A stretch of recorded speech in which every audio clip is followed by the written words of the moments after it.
Keep your head down, boys. Enemy bunker, 100 meters. Give me covering fire and I'll take it out.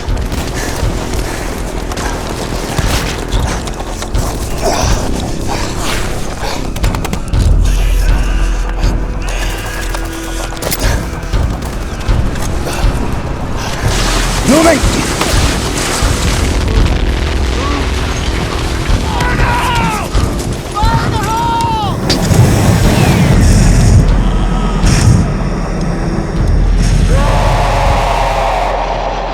Why did I become a Zippo man? Well, my grandpa was a Zippo man in World War II. He was a Marine in the Pacific. I'm gonna follow in his footsteps. Don't shoot! Let him burn!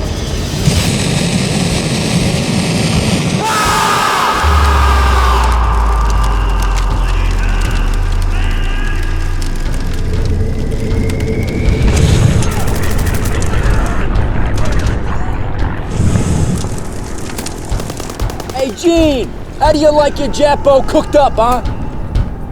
I think first platoon's cooking them rare. Oh, just getting extra crispy.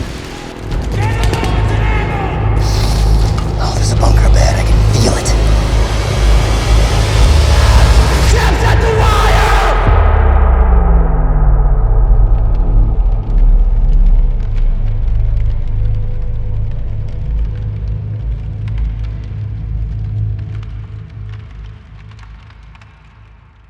Gentlemen, I know you're on the toilet, I know you're watching this, drinking your coffee, consuming your beer. Make sure you like and subscribe, leave a comment in the comment section down below. Your comments are a sacrifice to the algorithm god. Oh, what with God of which you can shoot fire from his mouth and thunderbolts from his arse. He may be William Wallace. All right, back to the video. Gentlemen, this video is sponsored by Americana Pipe Dream Apparel. Big thank you to those guys for sponsoring this video. They want me to tell you they have some excellent Slovenian gear. They have pallets and wow, they have so much Slovenian gear. I never thought I'd see that much Slovenian gear. It's a lot of Slovenian guys, but thank you Americana Pipe Dream for sponsoring this video. You may have a Trump impersonation as a snack. You also thank AAC Ammunition. They are the ammo sponsor of this channel and they do a good job of letting me shoot a lot of brass and lead. Well, I guess I shoot lead and then brass comes out. All right, back to the flamethrower. Gentlemen, welcome back to the channel. I'm your host, the talking headband. Today we're going over the XL18 Flamethrower from the company Throw Flame. I reached out, I said, hey, I want a flamethrower. Can I have one? And they actually said yes, surprisingly enough. It's an expensive package. This retails at the base level for $3,400 on top of all the accoutrement and liquid you're gonna need to run it. You have to take that into account. Being the gun channel that I am, I think of things in the perspective of a civilian and your freedom and your rights to own stuff. So what is the regulations on a flamethrower? Well, surprisingly, there's like none. Pretty sick. So the only two states I can think of that have any regulations are going to be California, which I think you may need a permit, and Maryland has, from what I can tell, with a quick Google search, outright banned them. I've always wanted a flamethrower. I think they are awesome, and I think they are terrifying. And then after getting my hands on one, finally, they truly are a force to be reckoned with. So they're a pretty diabolical weapon. I think it is your God-given right to own one. I think it is your God-given right to be as well armed as you possibly can, especially in the great US of A, because one day, maybe some Chinamen or some Ruskies are gonna start falling from the sky, and we need to go on the counteroffensive with our flamethrowers and start bunker busting some foreign enemies, right? So that's a hypothetical. So in that scenario, I was trying two things. I tried it, a little bit historical element with the World War II kit, and I also tried it with modern kit that I'm wearing right now. With the modern kit, my thought process was, there's this long lost flamethrower history that we don't really have anymore. A lot of times guys getting out of the military, they have combat experience in different facets of life, but flamethrowers are outright banned in the rules of war. I think back in 1978, if I'm wrong, Astrup did it. That's something to think about, is that these have been off of the war docket for a while. They were considered too inhumane. I think I even saw some propaganda during World War II that talked about flamethrowers being a humane option for taking out the enemy because it just made them go sleepy sleep and they never felt any pain. But in reality, the life expectancy of a flamethrower operator during World War II was, say, 5 to 10 minutes, is what we often hear. And I know that Sean Ryan just had an excellent podcast with a World War II vet that was a flamethrower operator, and that was a great listen. I was off to the side with a flamethrower. If they get me, I'm chopped liver. That's all there is to it. It's a terrifying job, right? I mean, if you think about it, if say in the Pacific Theater, you're a Japanese soldier, you're defending a position, you see a bunch of Americans, hardware equipment coming on shore to your island, they're well equipped, they're well fed, they're well motivated, and they're just, taking one bunker after the other. You probably know you're gonna die, but doing your due diligence as a good Japanese Imperial soldier, you were going to fight to the last man. Now, dying would be a lot less bad getting shot in the face as opposed to burning to death. I don't know about you, but that's one way I'd rather go. If you knew a flamethrower operator was heading your way, you probably would take more chances trying to kill that guy. In my head, and keep in mind, this is all disclaimer because I'm not a historian, I'm not a flamethrower expert. I'm a guy that's been running the flamethrower for just a little bit. And I've noticed some very apparent things, and things become very obvious to you when you start using them, right? This isn't like the video games where the flamethrower weighs nothing, you can still run super fast, and you have all this flame that you can shoot. In reality, the flamethrower is a very limited weapon. It's very terrifying, but it does a really good job at what it does. With this bad boy, I believe the max range is 110 feet, and there's probably gonna be a shorter effective range. So that means you have to get very close to your enemy, which means you are probably gonna expose yourself to a lot of danger, hence the short lifespan. There is this common thought process that if a bullet strikes your tank, it's gonna blow you up and everyone around you. One bullet and this thing goes up like a Roman candle! But I believe if a bullet hits the tank, it should just start leaking air unless there's already a flame around you going. And that's one thing we saw in like Saving Private Ryan, where guys were like exiting the ramp, their tank gets hit, and then there's this massive fireball, and all his buddies are getting lit on fire, and it looks like this hell on earth. But I believe they had pressure valves, so if there was a seal, there would be a pressure leakage out, so it could keep it as safe as possible because they knew the inherent risks of this. So these are effective weapons, as terrifying and as cumbersome as they are. So when you close the gap with the enemy and you start dumping liquid fire onto them, you have to think what that does to a physical space. So if you have a fighting pit, and imagine there's fire raining down on you all of a sudden, it's just adding to the heat, to the chaos, to the confusion, the smoke. It makes fighting in that just way more hard and terrifying. So it does make sense why these were so used. And the cool thing is that as civilians, you don't have to worry about the laws of war. You can outright own one. Now, you have to think it's a little crazy that we can, but I do love it in the sense that you're not really gonna have a flamethrower on the defensive unless you're fighting off the zombie apocalypse, right? A flamethrower is a very specific tool, and it is very purpose-driven for offensive capabilities. Like, you're not gonna be in your house like, oh no, here comes the burglars, and burn your house down in the process. You have to think this is part of your American heritage of having a well-regulated militia, so that is an interesting little aspect.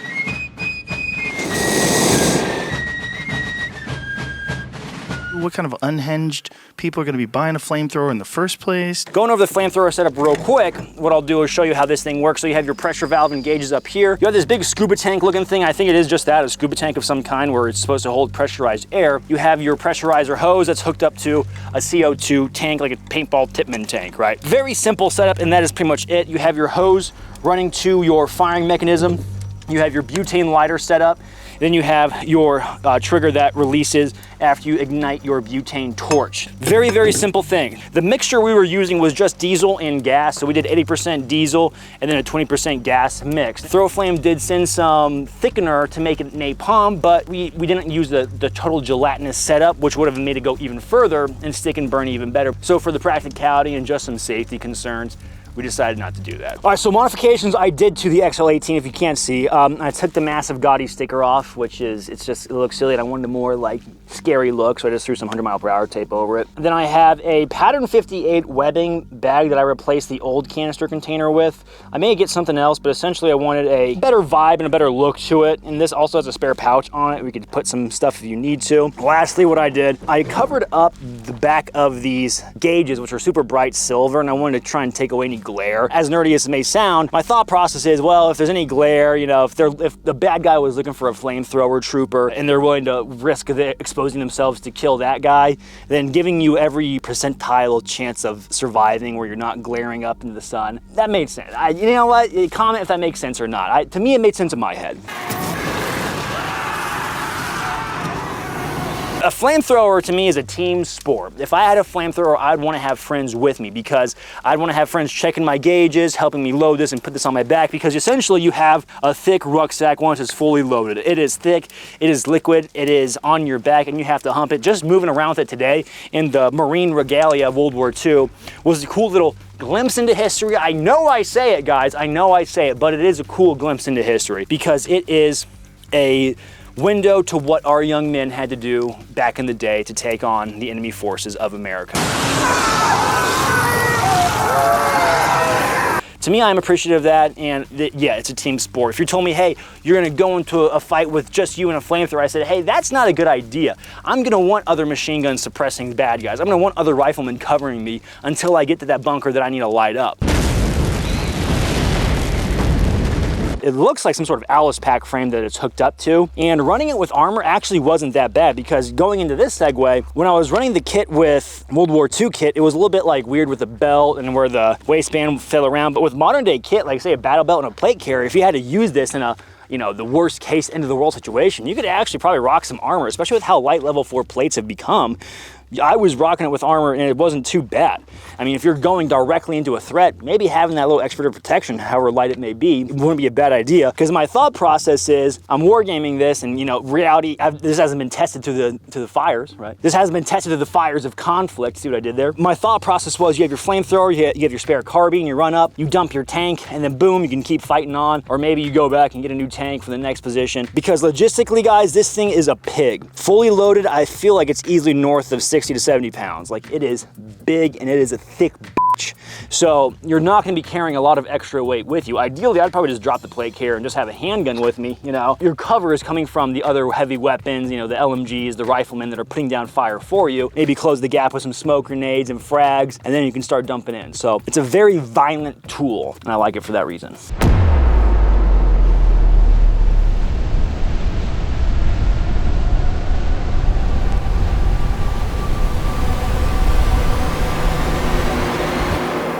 Now, I know I'm a gun guy and I'm getting into the nuances of, hey, it's a civilian flamethrower. No one uses flamethrowers, but I think flamethrowers have a valid use. I think flamethrowers are actually really cool. And when I think of them, I do think of them in a true bunker busting, CQB, devastating fashion. And getting some time behind one today, I can tell you, oh my gosh, there's a lot of power going on.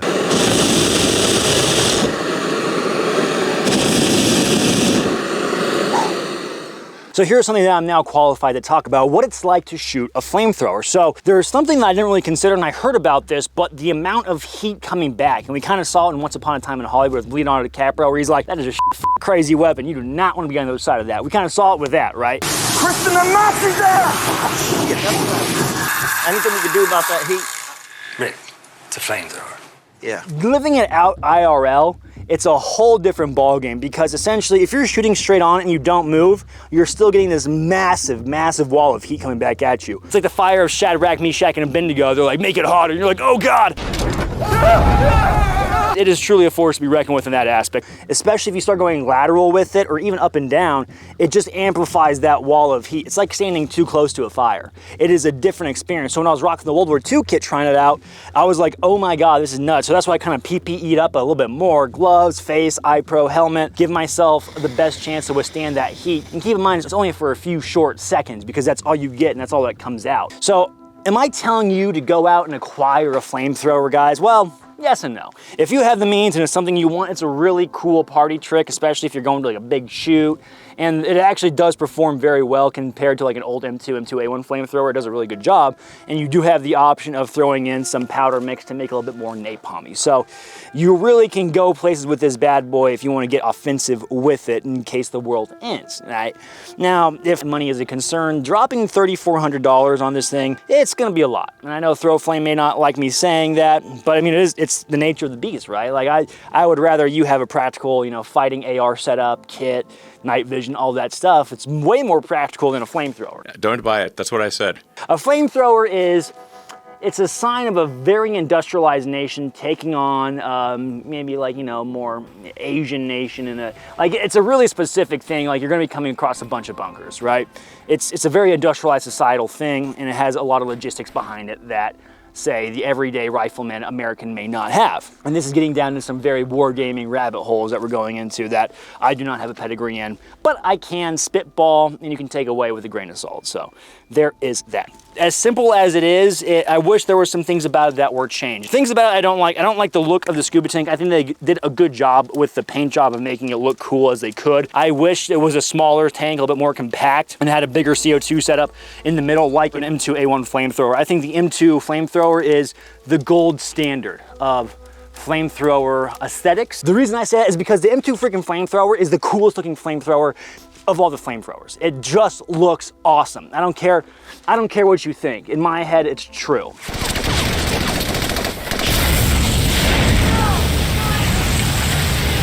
Now, I do wish Throw Flame had it a little bit more militarized, and I can see why. A big drawback that I do not like is going to be the butane torch. So, to ignite this thing, you have a 8-ounce butane Coleman canister. It locks in to the front of this little hole right here, and you have your igniter. So I believe the Gen 1 of the US military flamethrower had an igniter as well. And they got away from that. And why they got away from that is because of reliability, guys. That is why. And if you were to rely on this thing with your life, I would be like, I don't know, because there was moments where I was like, come on, come on, come on, come on. I am jamming that igniter, and I'm not getting my butane to go up.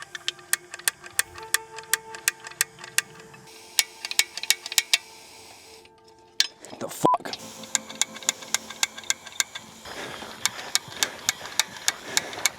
I'm gonna have to like move it around, and eventually it goes off. Towards the very end, I had to use my Zippo, hence the Zippo man.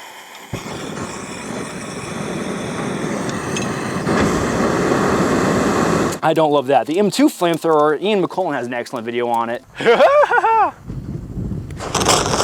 It uses these road flare style system, and you only get so many, but that is reliability, baby. Road flare style burners are awesome. I wish it kind of had a setup like that, maybe an adapter of sorts. I think this XL18 would become way more palpable, in my opinion. So that's the biggest drawback in my mind, because, you know, if you get into adverse conditions, you're on the line, you're worried about, you know, getting it up and into the fight, it'll be another hindrance when your life is on the line. But I mean, this one still does look cool for what it is. So it does a good job. Ultimately, the flamethrower, it is a very offensive weapon.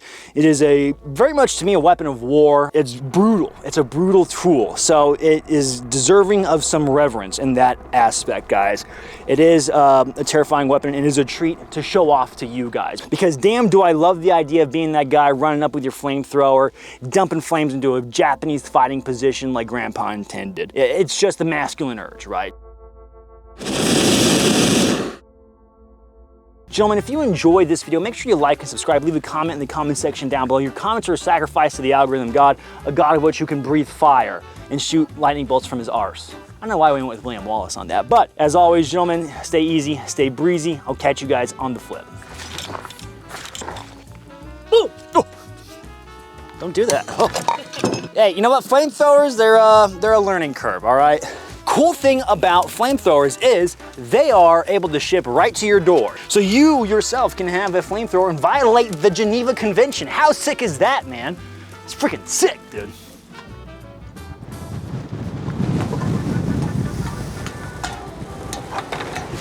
Oh.